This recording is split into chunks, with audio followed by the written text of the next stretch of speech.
Welcome everybody back to the Plugged In Podcast. I'm your host, D Macon, and here today we have a local, or not a local, a national celebrity, a local superstar, and only local because he's from here, but he's stuck around these parts. We got Mr. Conor Daly in the building, ladies and gentlemen. Thank you so much. I am a local for sure. This is my hometown, so I love Indiana. And man, most of the time when people make it big like you have, they usually move out to LA or New York or somewhere. So my first question, before we even get into like the details, is like, what made you stick around Indianapolis, man? Well, I mean, honestly, the Indy 500. I mean, it's it's our biggest race. It's our Super Bowl. It's our everything. And honestly, most IndyCar teams are based here as well. So it's always good to be, near the race shop, near the guys, near your engineers, because those are the guys that you got to work with every weekend, and you guys got to try and get the most out of the race car every weekend. And I'm at the shop every week, so it's not really like a day job, but like you go in there, talk to the guys, see what we're doing next. Try to sort of prepare for whatever we have next. We're on track next week, next Tuesday and Wednesday in Austin, Texas. So a lot of prep this week. I love Indy. My family's here. My sport's here. So and like the cost of living is good, and the city's growing. Everything's LA is awesome. I do love LA. I love when we race in Long Beach, but I think for right now in life, Indiana works perfectly. I just relocated back out from LA back out here to Indiana, and man, I can agree. Like the cost of living, having your family here, all of that stuff is great. And we kind of just jumped into it because, first of all, this man doesn't even need an introduction. If you know anything about what's going on in Indianapolis and then race car driving, then you know the name Conor Daly. But for those of you that do not know, Conor, can you tell the people a little bit about yourself, what you do, and why you are the youngest to do it at the highest level here in the city? No, thanks. I mean, I grew up in Noblesville, Indiana. I went to Heritage Christian High School. My story is I started racing when I was 10 and in go-karts in Whiteland, Indiana, and Newcastle, Indiana. My dad was a race car driver as well. My family's been working at the track for forever. My stepdad's the president of this track. So I'm, driving an IndyCar this year for Ed Carpenter Racing in the number 20, for all the road and street courses and the Indianapolis 500 as well, obviously. This will be my seventh Indy 500, and my first IndyCar race was in 2013. So it's been an off and on. It's been a wild ride of a career, but yes, this will be my seventh Indy 500, and just ready to get after it. So your seventh Indy 500. How old are you though, bro? I'm 28. 28. So he's been racing in Indy 500 since you were like 21, 20 years old. Yeah, it was crazy. I mean, as a 21-year-old to go to the Indy 500 for the first time, it was my dream, obviously, and it was pretty wild. But it's been fun every year. There's nothing like it every year. It's the greatest event in the world. It's the biggest event in the world. And thankfully we have it right here in Indianapolis. Man, that's so dope. So even getting into racing, of course, everybody that knows about Indianapolis and the Indy 500, that this is a big racing city, but how was your childhood and growing up? Like, did your parents kind of guide you or push you into racing with the careers that they had, or was this something that you just knew that you wanted to do? Well, my dad really never wanted to push me into anything. He wanted to make sure that I was the one leading the ship and leading the show down the road. And thankfully, I appreciate that, because he wanted to make sure I was committed. If you're going to be a professional athlete, no matter what you're doing, you have to be committed. You have to be willing to give up a lot. You have to be willing to make a lot of sacrifices. And that's what we did as a family. That's what I did. And thankfully it worked out. It's very hard. I mean, there's 7 billion people in the world, and there's only 33 people that get to start the Indy 500 every year. So it's a very small group of people, and it's very lucky to be a part of that, and hopefully for many more to come as well. No, I can definitely see you being around for many more. And you also mentioned the team a little bit earlier that you're racing with, but what team are you on? And I mean, you're probably the captain or whatever by now. Yeah, you got some years under your belt, even though you're still one of the youngest racers. It's funny because my teammate's actually 19, which is wild, and he's one of the youngest guys. Oh man, he's I feel like I'm still young. Hopefully, I am. You young. But yeah, Ed Carpenter Racing. Ed Carpenter's our boss. I mean, he's an Indiana guy as well. He went to Butler, so very very heavily tied to Indiana. This team is, and it's a great group of people. The U.S. Air Force is our sponsor, which is an incredible partner to have. They do an incredible job, and they're a great group to represent. Our car, is one of the most incredible looking cars on the grid, without a doubt. Looks like a fighter jet. Looks super aggressive. I just saw it for the first time today, all put together, so it looks pretty cool. That's dope. Monday we get to reveal it all to everyone, which is really cool. So yeah, it's a great sponsor, great team, 2-car team, and then 3 cars at the Indy 500, because obviously Ed races with us as well at Indy. So yeah, it's one of those situations where I didn't really think I would. I didn't really know how my career would play out, obviously, but would hope to have driven for Ed at some point, because he's very connected to Indiana, and I'm technically the only driver in the field who is actually born in Indiana. Right. So that's a fact for everybody to take note of. He's actually born and raised here and doing the city's biggest sport on the highest level. You hit on something that was very, very interesting. You talked quickly about sacrifice, and to be an Indy race car driver, NASCAR driver, I know that it takes a lot of sacrifice.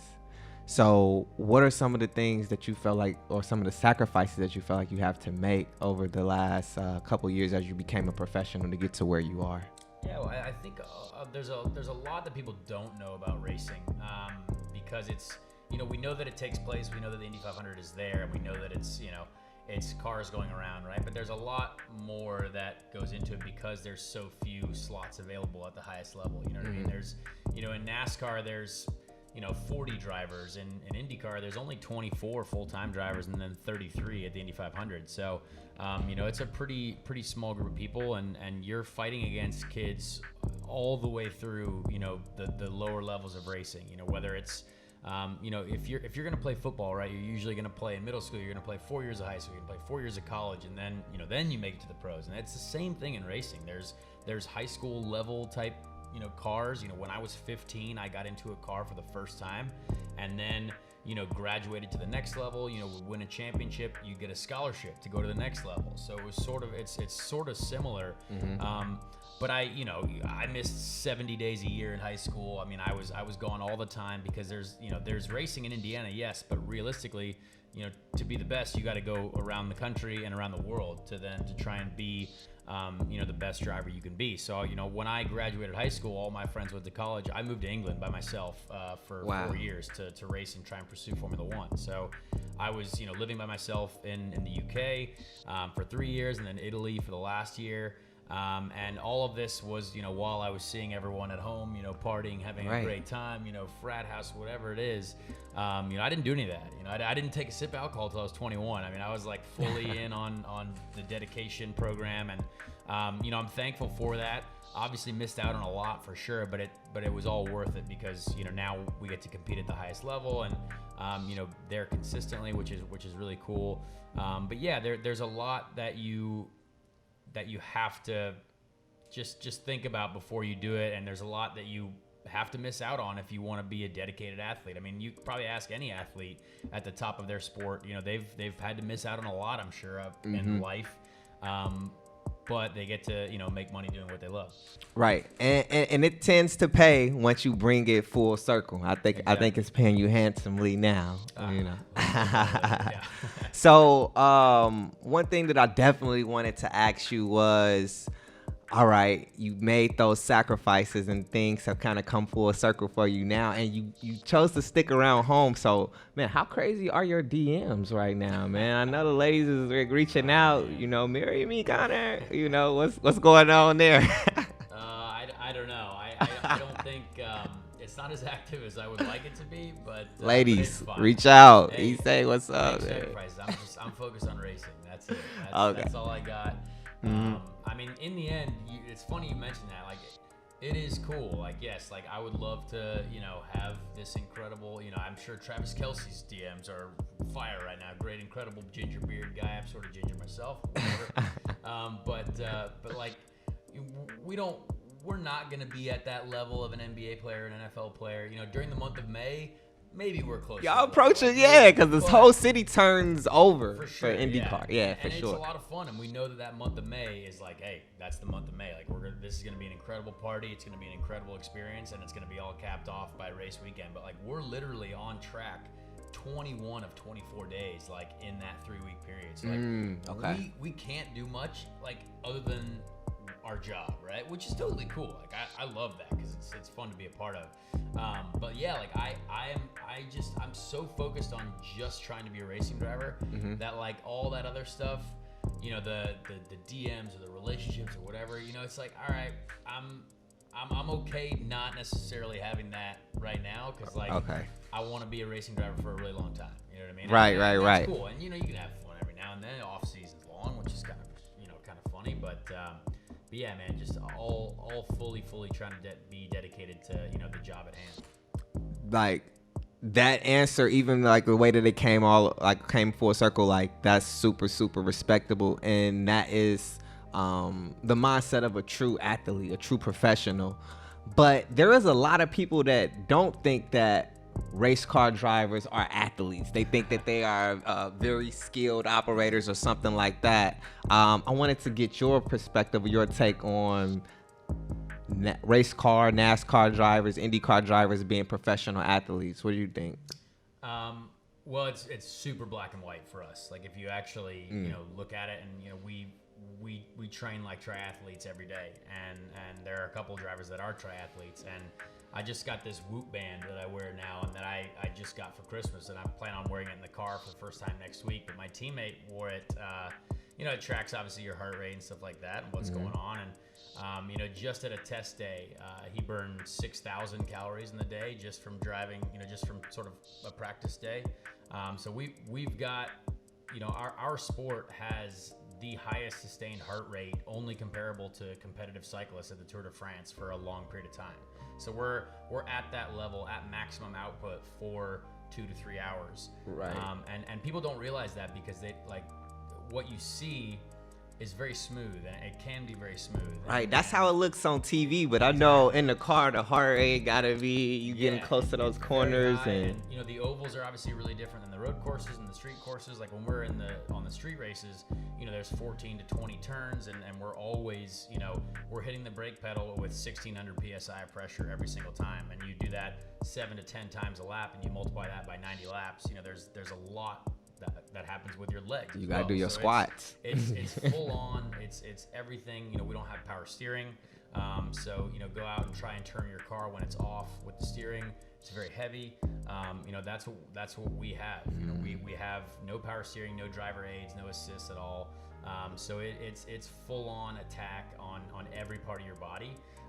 And that's why we love to get people in the IndyCar 2-seater as well. Like we have a 2-seater IndyCar that like Mario Andretti drives and some other people drive, because people start to get in there and they're like, wow, not only are you in this 3-layer fireproof suit and it's potentially like 150 degrees in the car, you're I didn't even know that. Yeah, that's exactly. crazy. So we're losing. Last year at the Indy 500, or 2 years ago, I lost 11 pounds in one race. In the race. So it's you're sweating so much and you're at such a maximum output. That's why until you tell people about it, they don't know, because it's just, again, we're on that sort of smaller scale of sports. Like you can see NFL players and NBA players like running their freaking faces off, like doing everything they can to be the best they can be. But for us, ours is all contained, and ours is all inside. And we'll get out of the car, our hands are bleeding, elbows are bleeding, like stuff like that, because you're going through so much. Wow. But you don't see it unless you're below the outsider's perspective. So first of all, you just introduced me to so many different things that I had never even thought about that kind of factors into being a racer, or when you just kind of traveling at those top speeds. But while we on that topic, I mean, how do you control like your adrenaline on the track? And is there anything even now, because I know you've been racing for a long time, is there anything that still scares you when you out there going that fast and hitting those corners like that, man? Well, I mean, you never drive in fear because then you'd be going too slow. So it's one of Okay. those things where, you know, we know it's dangerous. We know that, you know, the potential for death is obviously there. Like that's what makes it exciting for me. That's what makes the adrenaline. You know, the adrenaline is like a drug. It's very much like a drug. Like that feeling that you get when you're at the limit of life and death is why I love the sport. You know, that's why I like to go out and qualify for the Indy. Qualifying for the Indy 500 is one of the hardest things you could ever do because you're literally, you know, on that life or death type of limit, and that's what's exciting about it, and that's what we're trying to, like, hopefully as we get more and more technology, we can kind of convey that more to fans or people watching at home. But yeah, the adrenaline, the mental side of it, you work on that, you know, for the 18 years that you've done it, right? When you're in go-karts, you have a different level of control. When you're at race cars, you've learned from all the years in go-karts, now you're at a different level of mental capacity. And then each year, each race, every lap, you're learning something new. So you're learning more and more all the time. And that's, you know, it's who can master it as fast as possible or who can learn the most and apply that as quick as possible. I think, too, one of the dopest things that people don't think about when it comes to IndyCar racing or NASCAR racing is how the teams work, right? So you're on a team, but you have teammates that you may be competing against in that same race. Are there ever any like times where you get into it with a teammate or there's more friction or tension versus, oh man, I want you to win just because I need to win too? So like, how do you all manage that relationship? Well, I think you just, it's one of those things that with your teammates, you got to realize that, hey, you're going to be in the building with them, you know, all year long. It's one of those things that you got to be respectful, and no matter what, like as drivers in general, I think we have to be respectful because our lives are in each other's hands in general. You know what I mean? But yeah, I mean, last year, heck, I was with Andretti Autosport for 2 races, and I had 5 teammates. You know, I had Alex Rossi, Marco Andretti, Ryan Hunter-Reay, Zach Veach, like a lot of really good drivers. And you know, I had it coming together with Marco Andretti at the last race. So it was my teammate, and I was like, it was one of those things where if it was another driver, I probably would have, you know, continued to move him out of the way and then be okay with it. But I sort of took one for the team and sort of had to avoid a situation that could have been bad for him, but because he was my teammate and also my boss's son. But it was one of those situations where I think no matter what, teammates, you got to respect a little bit more. You got to be careful around them because the worst possible thing you can do in racing is take out your teammate. And I was just about that. That was my next question. It's very expensive for the team, and it just doesn't look good, and everyone hates it. Has that happened though? Have you seen like a teammate take another teammate out? Oh, first of all, have you done it? No, thankfully I've never been in any really teammate altercations, but I've seen it happen. I mean, I've seen people, you know, fight for a win, and you know, they're even in 2017, a couple years ago, in a race, I finished 5th, but the 2 guys fighting for the lead were 2 Penske teammates, Roger Penske's team, and they did hit each other. Now, they didn't crash. One of them won, and one of them ended up finishing 3rd, but like it took one from the lead to 3rd, and it was a big controversy because, you know, they were banging wheels a little bit, but it does happen because in the end, you're only out there for yourself. Like, it doesn't matter what it is. You have to do the best for yourself. It's just, can you get there without clean, you know, ruffling any feathers? Yeah. So, all right, let's talk about people that are not your teammates. Connor, how many people have you ran off the road? Well, see, you can't really. I mean, I don't think I've run anyone off the road, but it's so hard because racing, you're judged so aggressively as well. Like if you crash or if you are running people off the road, like it's so easy to get a bad reputation, and it's so hard to, you know, sustain employment that like you want to have everything going right for you. So there are guys that do that. Like there are guys that are known for, you know, being overly aggressive or having those crashes, and thankfully I don't think I'm one of those guys. But yeah, it's something that you always got to be careful of, because for sure it would be easy to go out there and try and be just 1% overly aggressive, but that could equal something that, you know, a year later it's like, yikes, now you don't have a ride at all, and then you're because of potentially that one moment. So you always got to be thinking ahead for sure. So for people that are interested in like getting into racing and let's just say for example they out here in Indiana, I guess like how would they get involved or where do they start? I mean, honestly, we've got some great go-kart tracks here. I mean, we've got Speedway indoor karting over just in Speedway Indianapolis, or Speedway Indiana, just literally right across from the track. Sarah Fisher, she runs that place. She was an incredible race car driver herself.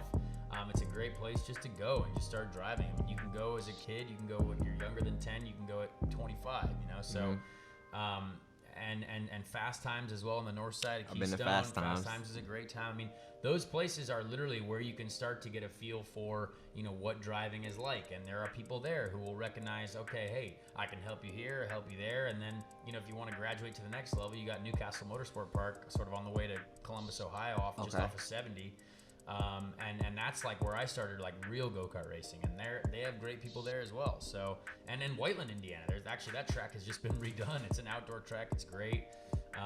So there are places where you can go and get a feel for something. I mean, go-karts are still like, we still use go-karts today. Like go-kart and I didn't know this. I thought go-karts was probably like a joke or something like that. It still is, something that you can use to kind of keep your just keep your mind in the right place, because you're still trying to make a vehicle go as fast as possible. And the go-karts that I'm driving now are very fast, and like if they're only out at Newcastle, not these smaller indoor places, but they're also really physically tough too, because again, no power steering, no assist, like you're throwing your body around, there's no suspension, so you're just literally taking all that in your ribs and your abs, like everything in the core.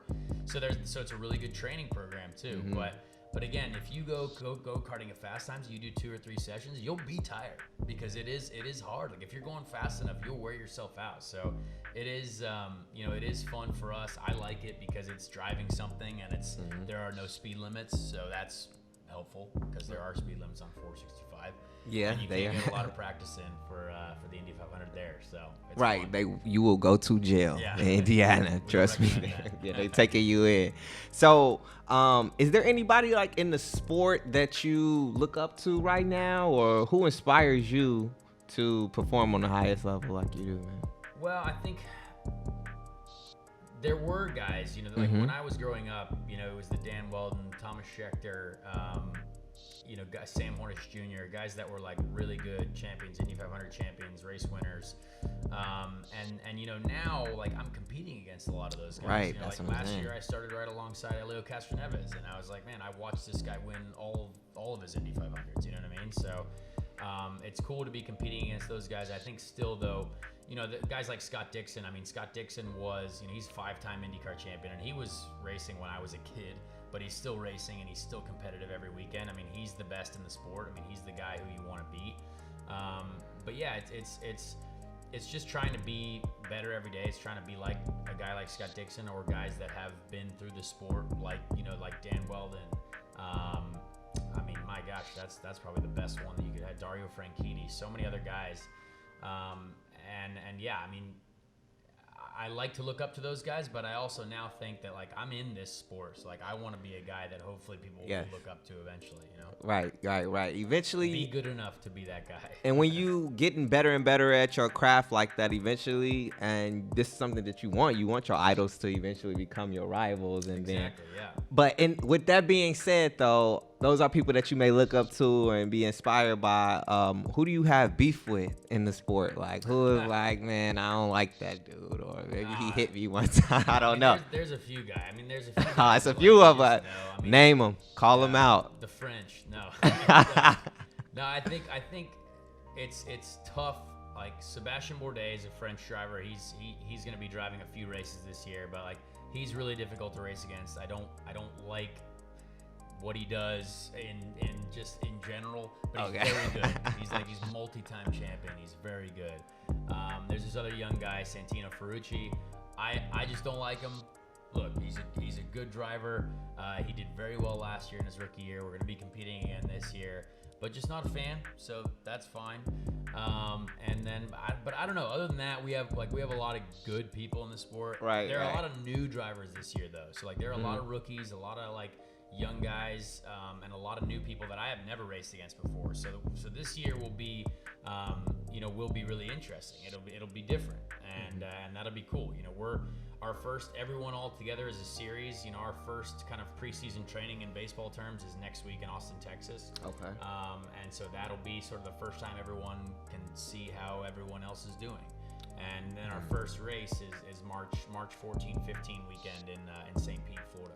So March 14th, make sure you all mark your calendars. That's going to be NBC, national television. Yes. So mark your calendars. That's the first race. But just to switch gears a little bit, Conor, when you not racing, how do you like to spend your time, or what are you getting into when you're not on the track? I mean, I like to go out like anyone else. I mean, I like to, I'll go out in Indy all the time, try and, go downtown and stay downtown because it's close to my house. But I mean, I love music. I love the whole EDM scene. In another life, I wish I could be a DJ. It might be time for that still. NASCAR. I don't have the brain power for it, but yeah, I love music a lot. Love live music. That's a lot of fun. And then just anything sporty. I mean, I love to go to Pacer games. Love to go to football games. I mean, even the Indy 11, MLS or anything MLS. I mean, I know Indy 11's not MLS, but I just love live sports and seeing people kind of perform at the highest level. I think that's cool. But yeah, I just like to do fun stuff. I just like to do, anything for an adrenaline rush, anything for, to just have a good time. I don't want to be sitting at home. If I'm sitting at home, I'm like, I don't know, I should be doing something. Right. I should be doing something to be better, or like to just do something that will be exciting, or that will be exciting for other people. Like if I'm like, I'm obviously trying to create a brand. So like, how am I going to try and create something that's going to be entertaining for the people that, follow me as well?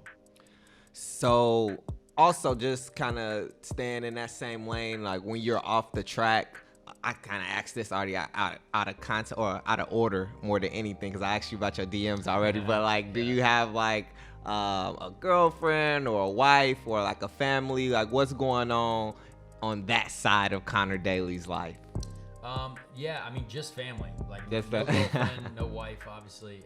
But yeah, the family lives on the north side. I mean, they've always been here, which is great. So yeah, I just try to go see them every now and then. But it's funny because like I have 3 younger brothers, but like everyone's almost, everyone's older than my youngest brother is like 17, but everyone else is like over 21. So like everyone is like, we're all adults now. We're trying, they've got jobs. Like I've got a job, and like, so we're all busy. So we don't, we see each other at Christmas, right? You see each other at like birthdays and holidays, right? But it's you appreciate the time now more than anything. But yeah, no girlfriend yet.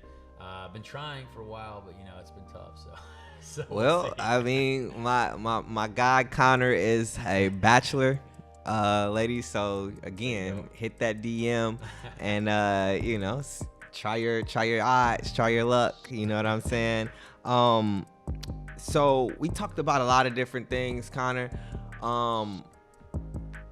In racing, who is on your Mount Rushmore of best racers?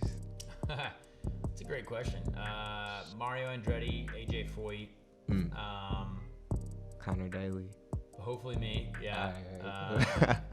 I would put Dan Weldon up there, and I mean Ayrton Senna if you're looking at Formula One as well, and Michael Schumacher. So like probably those, like all those guys are pretty heroic individuals.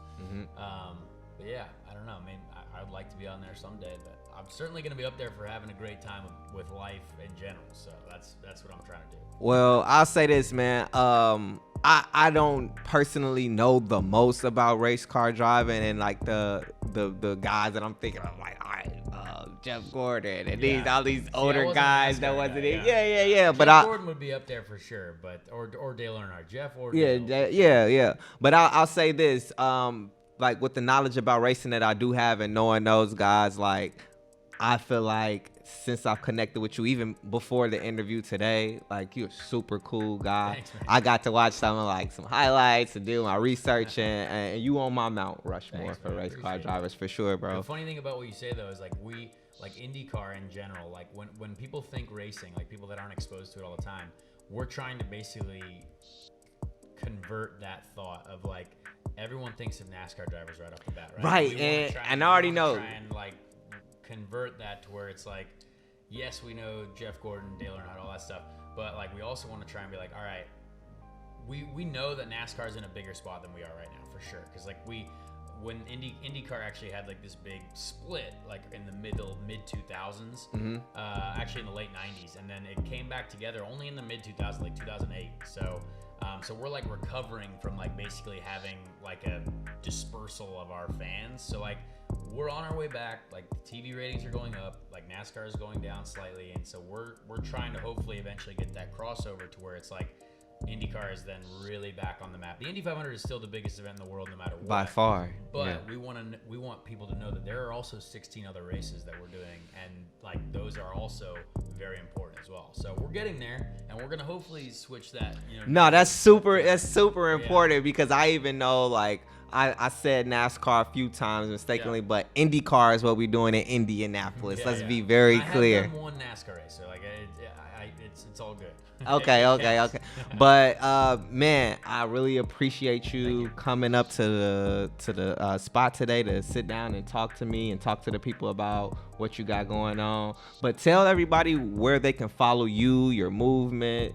Sure. The team, all of that stuff, man. Yeah, so I'm at Conor Daly 22 on everything, Instagram, Twitter, Twitch as well, and then I have an official Facebook page as well. There's the only one that's verified, so find that one. But yeah, there's come down to the races, come say hi. Driving for Ed Carpenter Racing. I'm in the 20 car. Our car is going to be a different number for the Indy 500. I can't say what it is yet, but still the same team. And the same sponsor with the U.S. Air Force. So, yeah. All right, man. Well, ladies and gentlemen, there you have it.